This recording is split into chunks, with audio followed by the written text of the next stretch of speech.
Hey guys, this is Mosquito, also known as Chris, and today I've got a Yankee number 15, and this was it's like a ratcheting screwdriver, and so it's got this little pawl here, so you just set that, and then you can ratchet it in one way or the other. So you can see if I try to turn that, and then if I go back to the first setting, now it goes back the other way. Or you can set it in the middle, and then it's pretty much just a regular screwdriver.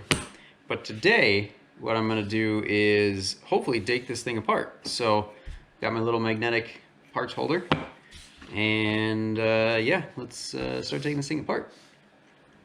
So pretty much the only thing that there is to this as far as ways to get in that I've found is this little set screw right here. So what I'm going to do is back that out, and hopefully we'll be able to take this little thing apart. Oh, and this is sort of a Yankee. It's a, well, I guess it says Yankee, but it's a Handyman number 2H. This is a little tiny one. This is a little bit bigger. I think this might be either the smallest or the second smallest size that they make in the number 15, but both of these are essentially the same thing, except for this one is only two directions, so you can't lock it in the middle very easily. You can set it in the middle, but it doesn't work the greatest. So anyway, both of these are little ratcheting screwdrivers, and I actually find them quite handy. So correct direction. I'm going to take out this little set screw here. Little tiny guy. And then this whole cover right here can start to slide. So when you start sliding that, what you need to do is slide it down, and then this little mechanism here for, I guess it's usually going to be your directional selection. You need to push that down, and then you can keep sliding this right here, and then keep sliding, and then depending on how clean or not yours is, this might be somewhat easy or somewhat difficult. So you just kind of keep sliding that, and then I have no idea what's going to happen because I haven't gotten this far yet, but I'm going to keep my thumb over that spring thing just in case, because I have no idea. And yeah, so basically you get this little cylinder that's pretty simple actually, which is also not magnetic. Okay, so I'm going to slowly let go of this. Yeah. Okay, so it's not really that springy. So you have this little mechanism here, and it's just like a little tiny spring on the bottom, and a little thumb thing on top that you can move back and forth. All right. So that was clearly our selector. And let's see on the inside here. Okay. So apparently those just fall out. Yeah, so you can kind of see how in this direction that spins easily, but once it catches in one of those grooves, it doesn't really. So these would be the pawls for that. And those go in opposite directions. So those apparently just fall right out. Bloop. So now this can pretty much freewheel all at once.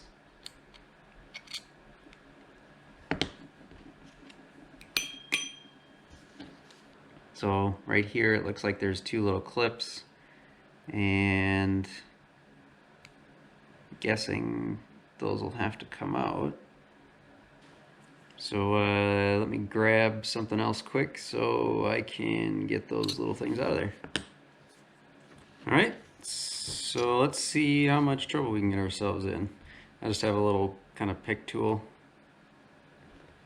Let's see if I can just pry that out there while it's moving. That's good. Be really careful if you're using a tool like this not to get yourself with it, because that would hurt. I wonder if I can get that out of there.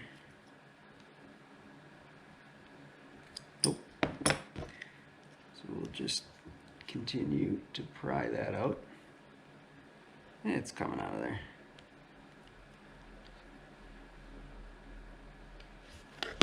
Alright, so that's just a little, I guess, kind of a key thing.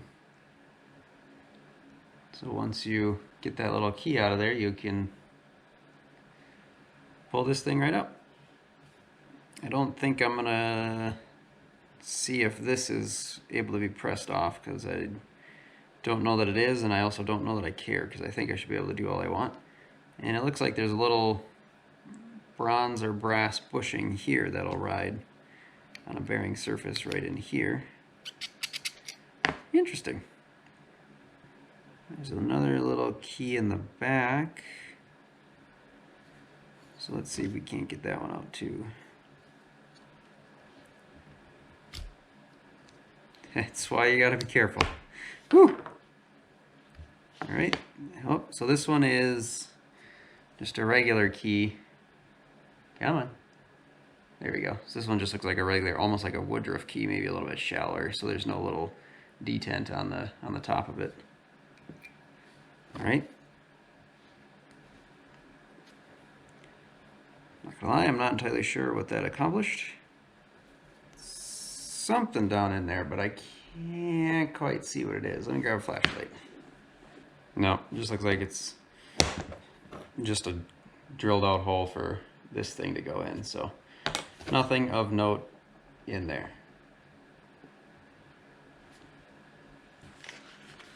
We just got a whole mess of stuff over here, don't we? And this isn't even that big of a project. Nope, next side is down. So I know this isn't what these are used for. Yeah. But that's fine.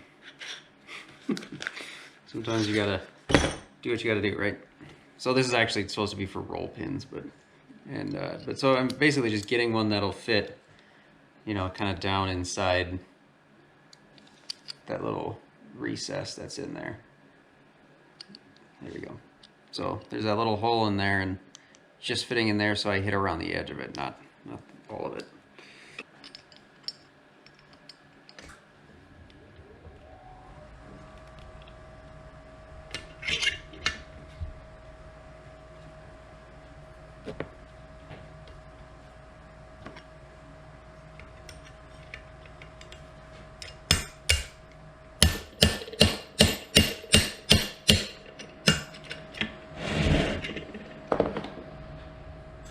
Let's see. Okay, so that second key must have actually been the thing that held this in, because it looks like that would have been a slot right in there. So that's what held that in. Okay. Now, as far as I can tell, that wood is either just pressed on or epoxied on, but I don't think I want to find out either way. So, yeah, I think this is all the further. I'll tear this one down, but I mean, if you had one of these that had a damaged handle, and you could probably just go ahead and like either break it off or, you know, give it a little heat, see if there's any glue in there that you could soften up to pull this piece out. But since mine is perfectly fine, I'm gonna stop shy of that. But I mean, clearly this thing came out of the other part and it's attached to the wood, so it's either pressed in, glued in, either way. Mine's fine, so I'm not gonna do anything with it. All right, so I'm gonna clean up these parts. Mine's actually really not in bad shape, so I'm just gonna clean up these parts quick, and I will be right back. So I've pretty much cleaned everything up. I didn't go super crazy, but probably good enough.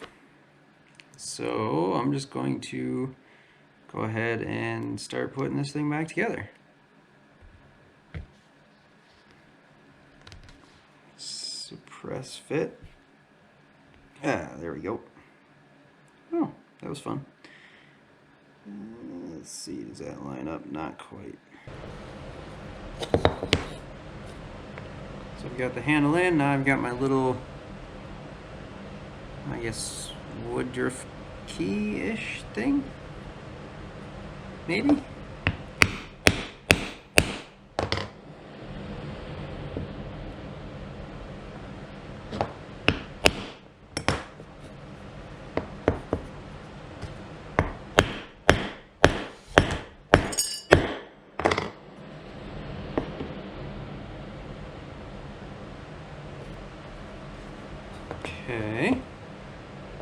think. Let's see if this will go on. Yes, okay. So, let's see what was next. I think it was this. Went in.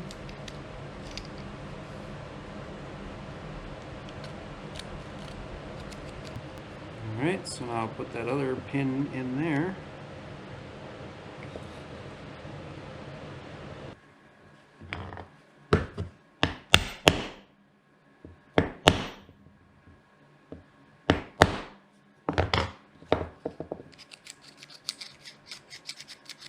Seems like that'll do. Next up are these little ratchet ball things.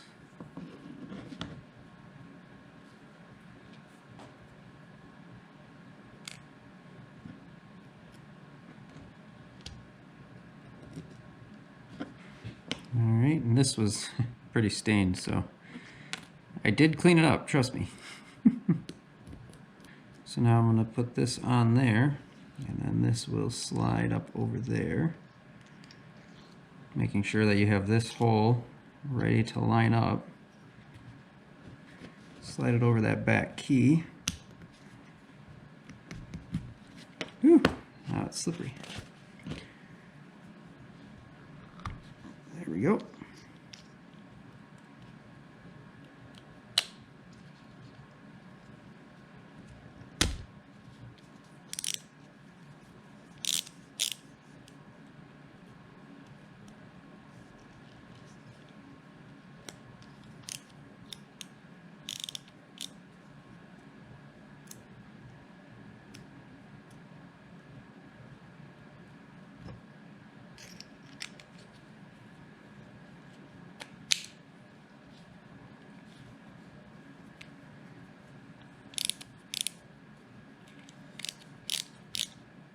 There we go. That took a little bit of fiddling, but I think in the end we got it. So I think basically what happened is I didn't quite get that back woodruff key all the way in, and so I think it was pushing this way, which was pushing down on the cap a little bit more than, or down on the slider a little bit more than it should have been. And so I think that's what was causing it. It was basically it would just freewheel here, it wouldn't do anything. And then if I was in the middle slot, then it would do the correct ratchet backwards, I guess, and then it would do the correct ratchet forwards all the way down. So basically I just got that woodruff key in there a little bit further, and now it is operating exactly the way it should. And now I just have to put the little set screw back in, which sucks for somebody with fat fingers like me.